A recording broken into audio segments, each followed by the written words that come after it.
മലയാളികളുടെ പ്രിയപ്പെട്ട താരമായിരുന്നു കൊല്ലം സുധി. എന്നാൽ കൊല്ലം സുധിയുടെ മരണത്തിന് ശേഷം, വിയോഗത്തിന് ശേഷം സോഷ്യൽ മീഡിയ വഴി അഭിനയത്തിലൂടെയും റീൽസിലൂടെയും സമൂഹ മാധ്യമങ്ങളിൽ വലിയ രൂപത്തിലുള്ള ആരാധകരെ പിടിച്ചടക്കാനുള്ള നീക്കത്തിലായിരുന്നു രേണുസുധി. അതിൽ കുറേയൊക്കെ വിജയിച്ചു എന്ന് വേണമെങ്കിൽ പറയാനും സാധിക്കും.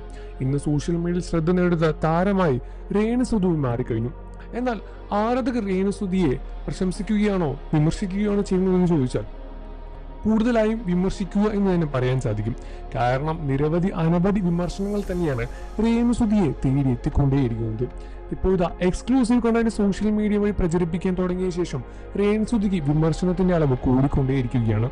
ഇപ്പോൾ രേണുസുധി തന്നെ സ്വയം ലൈവിൽ വന്ന് തന്നെ വെറുതെ വിടുന്ന കാര്യങ്ങളെല്ലാം തന്നെ രംഗത്ത് പറയുകയാണ്. എന്നാൽ അതിലും കൂടി രേണുസുധി വാശിയുടെ കാര്യങ്ങൾ തന്നെ സംസാരിക്കുന്നുമുണ്ട്.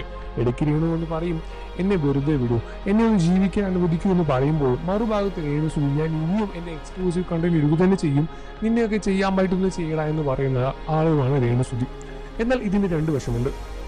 ഒരുപക്ഷം ആളുകൾ അവരുടെ സ്വന്തത്തിന് ഇഷ്ടമായി തന്നെ ജീവിച്ചോട്ടെ എന്നും എന്തിനാണ് അവരെ ശല്യം ചെയ്യാൻ പോകുന്നത് എന്നും ചോദിക്കുമ്പോൾ മറുവശത്ത് ആളുകൾ രേണുസുധി ഇങ്ങനെ ചെയ്യുന്നത് സുധിയുടെ മാനം കളയുകയാണ് എന്ന് പറയുന്ന തരത്തിലും ആളുകൾ എടുക്കുന്നുണ്ട്. രണ്ടാം വിവാഹത്തെപ്പറ്റി രേണുസുധി ആലോചിക്കാൻ തുടങ്ങിയെന്നും ഉടനെ ഒരു വിവാഹം കാണാൻ സാധിക്കുമെന്നും പ്രേക്ഷകരും ഇപ്പോൾ ചോദിച്ചുകൊണ്ടേയിരിക്കുകയാണ്. കാരണം ഇതിനും രേണുസുധി ഒരിക്കൽ മറുപടി നൽകിയിട്ടുണ്ടായിരുന്നു.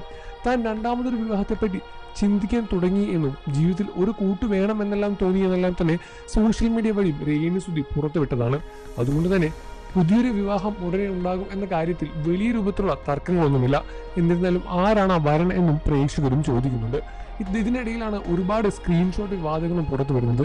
രേണുസുധിയുടെ എന്ന് പറയപ്പെടുന്ന ഒരുപാട് സ്ക്രീൻഷോട്ടുകളുടെ വിവാദം ഇതിനിടയിലൂടെ രേണുക്ക് വലിയ അടിയായി മാറുകയാണ്.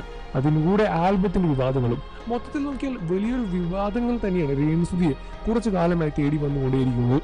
നിങ്ങൾ രേണുസുധി സപ്പോർട്ട് ചെയ്യുന്ന കാര്യം വീഡിയോയ്ക്ക് താഴെ കമന്റ് ചെയ്ത് പറയുക. അതോ രേണുസുധിയെ എതിർക്കുകയാണെങ്കിലും അത് കമന്റ് ചെയ്യാൻ മറക്കല്ലേ ഫ്രണ്ട്സ്. വാർത്തകളും വിശേഷവും എത്രയും പെട്ടെന്ന് അറിയാൻ നമ്മുടെ വീഡിയോ ലൈക്ക് ചെയ്ത് ചാനൽ ഇപ്പോൾ തന്നെ സബ്സ്ക്രൈബ് ചെയ്ത് സപ്പോർട്ട് ചെയ്യുക.